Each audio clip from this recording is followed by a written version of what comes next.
ललकार पाकिस्तान के ऐसे कमांडो की दास्तान जो लड़ाई झगड़े को पसंद नहीं करता था। सियासत ने, हालात ने और पुलिस ने उससे उसका प्यार छीन लिया। वो आदमी बेजार हो गया। फिर एक दोस्त ने उसकी ज़िंदगी बदल दी। वो दिन ब दिन फुलादी जिस्म और इरादों का मालिक बनकर अपने और मुल्क दुश्मनों पर टूट पड़ा। दास्तान की तरफ चलने से पहले चैनल को सब्सक्राइब करें, लाइक करें और शेयर करके अपनी मोहब्बत का सबूत दें। शुक्रिया। ललकार किस्त नंबर 93। बड़े गुरु ने मुझे कदरे रहम की नज़रों से देखा और फिर अपने साथी भिक्षुओं से कहा कि वो मेरे होंठ का खून बंद करने के लिए ठंडे पानी और राख का इस्तेमाल करें। कुछ और भिक्षु भी वहाँ जमा हो गए थे। बड़े गुरु के सामने उनके सर ताजीम से झुके हुए थे। बड़ा गुरु उनके सामने चलता हुआ पकौड़े के अंदरूनी हिस्से की तरफ वापस चला गया। दोपहर होते ही एक बार फिर मुझे अजीब तरह का अंदेशा लाहक हो गया। डॉक्टर चौहान ने मुझे बताया था कि हम मुजस्समा चोरी के लिए पगोडा में सज़ा भुगत रहे हैं। हमारी सज़ाओं में फाका कशी के अलावा मारपीट की सज़ा भी शामिल है। यानी मुझे मैडम सफूरा और इब्रार सदीकी को हर शाम पगोडा से बाहर निकाला जाता और संगे मरमर की सफ़ेद सीढ़ियों पर औंधा लिटा दिया जाता था। फिर हमें ज़ारीन के सामने मुकर्रर तादाद में बैत मारे जाते। 2 दिन पहले ये सज़ा मैं एक बार तो भुगत चुका था, ताहम इसके बाद अभी तक कोई वाक़या रोनुमा नहीं हुआ था। बहरहाल मेरे जहन में अंदेशा मौजूद था और दोपहर के वक्त यह अंदेशा एकदम बहुत बढ़ जाता था।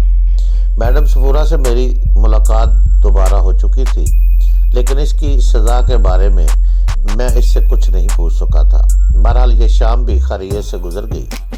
मेरे पाँव में जंजीर बदस्तूर मौजूद थी और मुझे बहुत तंग कर रही थी। मेरे पाँव आज़ादी चाहते थे।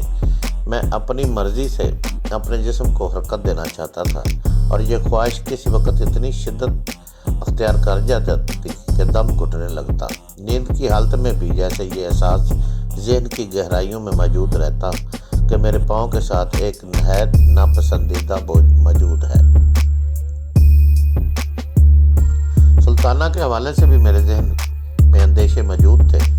वक्त रुखसत उसकी डबडबाई हुई आंखें मेरे तस्वर में घूमती रहती थी।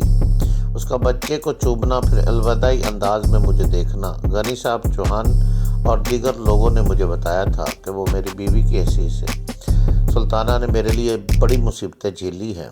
वो अनगिनत मौक़ों पर मेरे लिए ढाल बनी है और अपनी ज़िंदगी खतरे में डाली है। पता नहीं कि मैं उसका महबूब था या नहीं, लेकिन उसका शौहर ज़रूर था।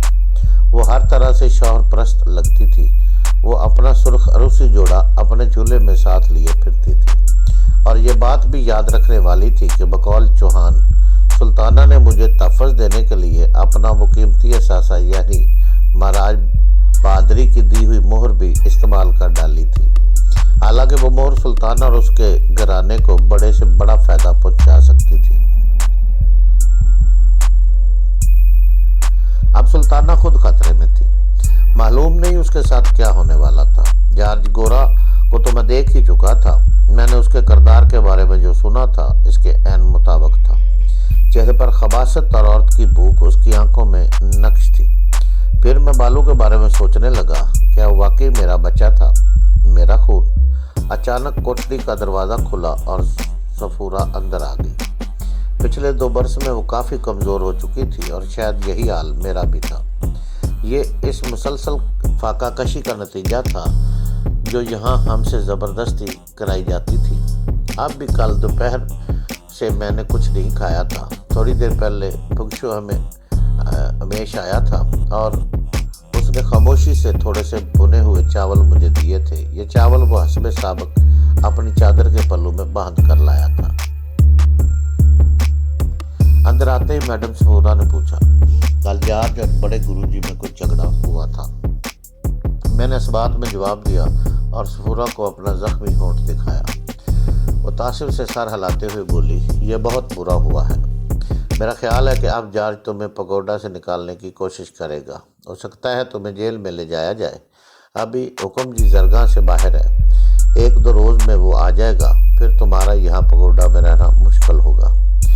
तो ये जगह ابھی جیل سے کون سی کام میں ہے؟ جیل میں تو شاید کھانے کو تو کچھ ملے گا۔ میں نے کہا نہیں، ایسی بات نہیں، جو کچھ بھی ہے، لیکن یہ ایک عبادت گاہ ہے، یہاں کچھ اصول اور قاعدے ہیں۔ سیڑھیوں پر لٹا کر لوگوں کے سامنے بیعت مارنا کون سا سنہری اصول ہے؟ میں نے بیزاری سے کہا۔ بیعت ہی مارے جاتے ہیں نا، الٹا لٹکا کر چمڑی تو نہیں ادھیڑی جاتی، عورتوں کو بے عزت تو نہیں کیا جاتا۔ اور اب یہ بیعت مارنے والی سزا بھی تو ختم ہو چکی ہے۔ 7-8 مہینے پہلے ہی میرے اور ابرار کے ساتھ یہ سلسلہ ختم ہو چکا ہے۔ اب کم از کم ہمیں تو بیعت نہیں مارے جاتے۔ لیکن مجھے تو منگل کو بھی بیعت مارے گئے تھے۔ میں نے کہا، اور ساری تکلیف اور توہین ذہن میں تازہ ہوگی جو مجھے جھیلنا پڑی تھی۔ لیکن منگل کے بعد تو ایسا کچھ نہیں ہوا، اور میرا خیال ہے آئندہ بھی نہیں ہوگا۔ لیکن اب یہ جو جارج اور بڑے گرو جی کی تکرار والا معاملہ ہے، یہ تمہارے لیے نقصان دہ ثابت ہو سکتا ہے۔ صدیقی کے ساتھ بھی کچھ ایسا ہی معاملہ ہوا تھا۔ ہاں، مجھے صدیقی کے بارے میں پوچھنا تھا، وہ کہاں ہے؟ اسے بھی بڑے گرو اور موہن کمار کی تکرار کے بعد جیل جانا پڑا تھا۔ 7-8 مہینے تک اسے جیل میں بہت ٹف ٹائم گزارنا پڑا ہے۔ بہرحال اب وہ دوسرے پگوڈا میں کسی حد تک پرسکون ہے۔ کچھ بھکشو لڑکیاں کنول کے پھولوں سے بھری ہوئی ٹوکریاں لے کر اندر جا رہی تھیں۔ ان کے پیچھے کچھ نوجوان بھکشو چاندی کے گول تشت اٹھائے ہوئے جا رہے تھے۔ میری کوٹھری کے ارد گرد مکمل سکوت تھا۔ میں نے میڈم صفورہ سے کہا، کل ہماری گفتگو کا سلسلہ اچانک ٹوٹ گیا تھا۔ آپ مجھے یہ بتانے لگی تھی کہ پانڈے جیسے بے رحم شخص نے ہمیں لاہور میں قتل کیوں نہ کر دیا، یا ہڈیاں وغیرہ توڑ کر وہیں کیوں نہ پھینک گئے۔ چوری کے جرم میں ہمیں یہاں بانڈر اسٹیٹ کیوں لے آئے تھے؟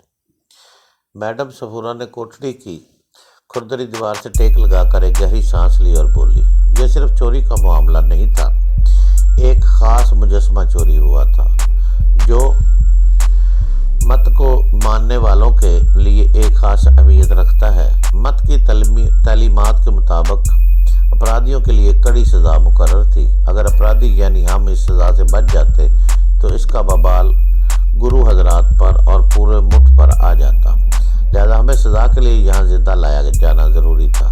کم از کم 2-4 افراد کو تو یہاں ضرور پہنچنا چاہیے تھا، اور اگر زیادہ لوگ پہنچ جاتے تو یہ پانڈے اور اس کے ساتھیوں کی ایکسٹرا پرفارمنس تھی۔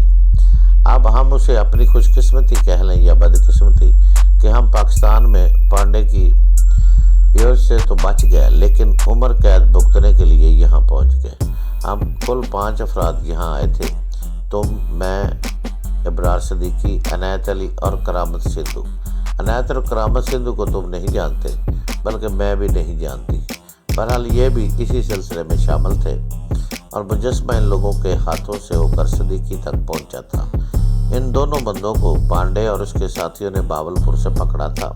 بہرحال یہ لوگ بعد میں یہاں سے بھاگنے کی کوشش میں مارے گئے۔ کہا جاتا ہے کہ جنگل میں انہیں تیندوؤں نے مار دیا تھا۔ اب ہم 3 یہاں باقی ہیں، دیکھتے ہیں ہمارا اینڈ کیا ہوتا ہے۔ میرے اور صفورہ کے درمیان تادیر گفتگو ہوتی رہی۔ میڈم صفورہ نے تصدیق کی کہ میں نے 7-8 ماہ یہاں پگوڈا میں سزا کاٹی ہے۔ ہم سے جبری فاقے کرائے گئے ہیں، ہم نے ماریں کھائی ہیں، صفائیاں کی ہیں، غلاظت خانے دھوئے ہیں، اور پتہ نہیں کیا کچھ۔ میڈم جب یہ باتیں کر رہی تھی، میرے ذہن میں دھندلے سے نقش بنتے اور بگڑتے تھے، مگر کچھ بھی یاد نہیں آتا تھا۔ میڈم نے اس بات کی تصدیق کی کہ میں نے یہاں سے فرار ہونے کی کئی کوششیں کی ہیں۔ میں نے کہا، میڈم، اب مجھے یہ بات غنی صاحب اور ٹکوان صاحب نے بتائی تھی کہ مجھے اس پر یقین نہیں ہوا تھا، لیکن اب ہوش میں آنے کے بعد میں خود اس تجربے سے گزر رہا ہوں۔ یہاں زرگاہ پہنچنے سے 1 رات پہلے میں پڑاؤ سے بھاگ گیا تھا۔